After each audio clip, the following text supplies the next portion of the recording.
Assalamualaikum warahmatullahi wabarakatuh. Perkenalkan, nama saya Neng Hasanah dari Universitas Muhammadiyah Riau, Prodi D3 Keperawatan dengan NIM 200201026. Di sini saya akan menjelaskan tentang tindakan keperawatan pre dan post operasi akibat patologi sistem syaraf, persiapan fisik sebelum kraniotomi. Operasi ialah suatu tindakan invasif, yakni dengan membuat sayatan pada bagian tubuh hingga penutupan luka. Keluhan pasien post-operasi salah satunya itu nyeri. Nyeri yang diakibatkan karena tindakan pembedahan yaitu nyeri akut. Nyeri merupakan bagian dari kebutuhan rasa nyaman. Dampak nyeri post-operasi dapat mengalami keterbatasan gerak serta mengalami penurunan dalam melakukan perawatan diri, sehingga berpengaruh pada care dependensi dalam melakukan aktivitas dasar sehari-harinya. Pra-operasi merupakan kondisi yang dimulai ketika keputusan untuk intervensi bedah dibuat dan berakhir ketika pasien dikirim ke kamar operasi. Proses perawatan di rumah sakit seringkali mengabaikan aspek-aspek psikologis sehingga menimbulkan berbagai permasalahan psikologis bagi pasien yang salah satunya kecemasan. Kecemasan yang dialami biasanya terkait dengan prosedur asing dan juga ancaman terhadap keselamatan jiwa akibat segala macam prosedur pembedahan dan tindakan pembiusan. Salah satu masalah yang dialami seseorang ketika sakit adalah kecemasan, apalagi jika seseorang tersebut harus menjalani tindakan medis yaitu operasi dan berperan sebagai pasien. Berbagai kemungkinan buruk bisa saja terjadi yang akan membahayakan bagi pasien. Maka tak heran jika seringkali pasien dan keluarganya menunjukkan sikap yang agak berlebihan dengan kecemasan yang mereka alami. Cemas merupakan hal yang sering terjadi dalam hidup manusia. Cemas juga dapat menjadi beban berat yang menyebabkan kehidupan individu tersebut selalu di bawah bayang-bayang kecemasan yang berkepanjangan, dan menganggap rasa cemas sebagai ketegangan mental yang disertai dengan gangguan tubuh yang menyebabkan rasa tidak waspada terhadap ancaman. Kecemasan berhubungan dengan stres fisiologis maupun psikologis. Artinya, cemas terjadi ketika seorang terancam baik secara fisik maupun psikologis. Kecemasan adalah gangguan alam sadar yang ditandai dengan perasaan ketakutan atau kekhawatiran yang mendalam dan berkelanjutan, tidak mengalami gangguan dalam menilai realitas, masih baik, kepribadian masih tetap utuh, perilaku dapat terganggu tapi masih dalam batas normal.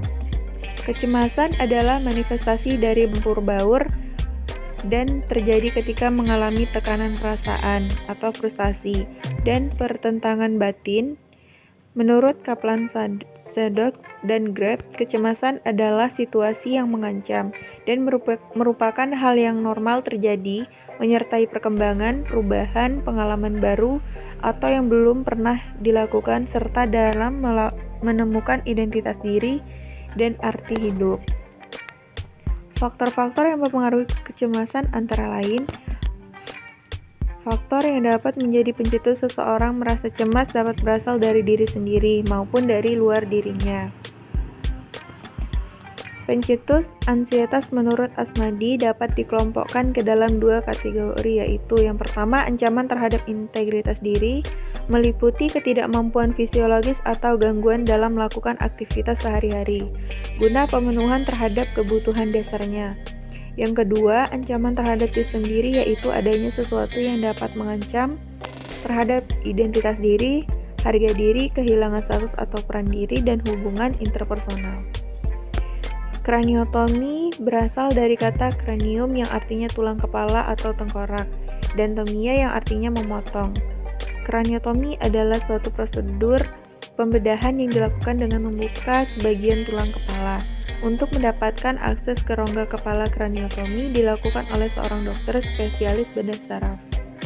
Sehingga prosedur penanganan penyakit atau gangguan yang berada di dalam kepala atau otak, misalnya untuk mengangkat gumpalan darah di otak akibat cedera kepala maupun stroke, memperbaiki tulang kepala yang patah, mengangkat tumor otak, nanah, dan penyakit-penyakit lain yang berada di rongga kepala. Tindakan kraniotomi dapat dilakukan dengan berbagai teknik, mulai dari teknik kraniotomi konvensional hingga teknik yang lebih canggih menggunakan bantuan mikroskop khusus ataupun kamera endoskopi. Teknik kraniotomi dipilih tergantung dari jenis, lokasi, ukuran penyakit yang ditangani. Sebelum tindakan operasi, pasien dan keluarga perlu memahami betul tentang diagnosa, rencana tindakan yang akan dilakukan, teknik yang akan digunakan, tujuan tindakan dan manfaat yang diharapkan, hingga risiko yang mungkin terjadi. Pasien atau keluarga juga perlu mengetahui apakah ada jalan lain yang dapat ditempuh selain operasi, dan apa-apa yang mungkin terjadi apabila pasien atau keluarga memilih untuk tidak dilakukan operasi. Jangan ragu untuk bertanya dan berdiskusi dengan dokter agar lebih siap dalam menjalani operasi kraniotomi dan risiko yang akan dihadapi. Cedera kepala merupakan salah satu penyebab kematian dan kecacatan sebagian besar terjadi akibat kecelakaan lalu lintas. Menurut Brunner dan Sudart 2003, etiologi dari cedera kepala antara lain kecelakaan, jatuh, kecelakaan kendaraan bermotor atau sepeda, dan mobil. Yang kedua, kecelakaan pada saat olahraga, anak dengan ketergantungan. Yang ketiga, cedera akibat kekerasan. Yang keempat, cedera akibat benturan. Menurut Mansfield 2007, gejala yang timbul antara lain 1. Sakit kepala berat, 2. Muntah proyektil, 3. Pupil edema, 4. Perubahan tipe kesadaran, 5. Tekanan darah menurun, bradikardia, yang ke-6 anisokor, ke-7 suhu tubuh yang sulit dikendalikan, 8. Hilangnya kesadaran kurang dari 30 menit atau lebih, 9. Kebingungan atau kecemasan, 10. Irritable, 11. Pucat, 12. Pusing kepala, 13. Terdapat hematoma, 14. Sukar untuk dibangunkan, 15. Bila fraktur, mungkin adanya cairan cerebrospinal yang keluar dari hidung dan telinga bila fraktur tulang temporal. Penata laksanaannya yang pertama, penanganan prehospital 20% penderita cedera kepala mati karena kurang perawatan sebelum sampai di rumah sakit. Penyebab kematian yang tersering adalah syok, hipoksemia, dan hiperkarbia. Dengan demikian, prinsip penanganan ABC dengan tidak melakukan manipulasi yang berlebihan dapat memberatkan cedera tubuh yang lain, seperti leher, tulang punggung, dada, dan pelvis. Umumnya pada menit-menit pertama, penderita mengalami semacam brain shock selama beberapa detik sampai beberapa menit. Ini ditandai 6 dengan refleks yang sangat lemah, sangat pucat, napas lambat, dan dangkal, nadi lemah, serta otot-otot flasit, bahkan kadang-kadang pupil medriasis. Keadaan ini sering disalah tafsirkan bahwa penderita sudah mati, tetapi dalam waktu singkat tampak lagi fungsi-fungsi vitalnya. Saat seperti ini sudah cukup menyebabkan terjadinya hipoksemia, sehingga perlu segera bantuan pernapasan menurut Brunner dan Sudart 2003. Yang kedua, penanganan di rumah sakit. Penata laksanaan cedera kepala berat seyogianya dilakukan di unit rawat intensif. Walaupun sedikit sekali yang dapat dilakukan untuk kerusakan primer akibat cedera, tetapi setidaknya dapat mengurangi kerusakan otak sekunder akibat hipoksia, hipotensi, atau tekanan intrakranial yang meningkat. Diagnosa keperawatan Nanda 2005 yang biasanya muncul yaitu pola napas tidak efektif berdasarkan depresi pusat napas di otak. Yang kedua, bersihan jalan napas tidak efektif berdasarkan penumpukan sputum. Yang ketiga, gangguan perfusi jaringan cerebral berdasarkan udem otak tujuan.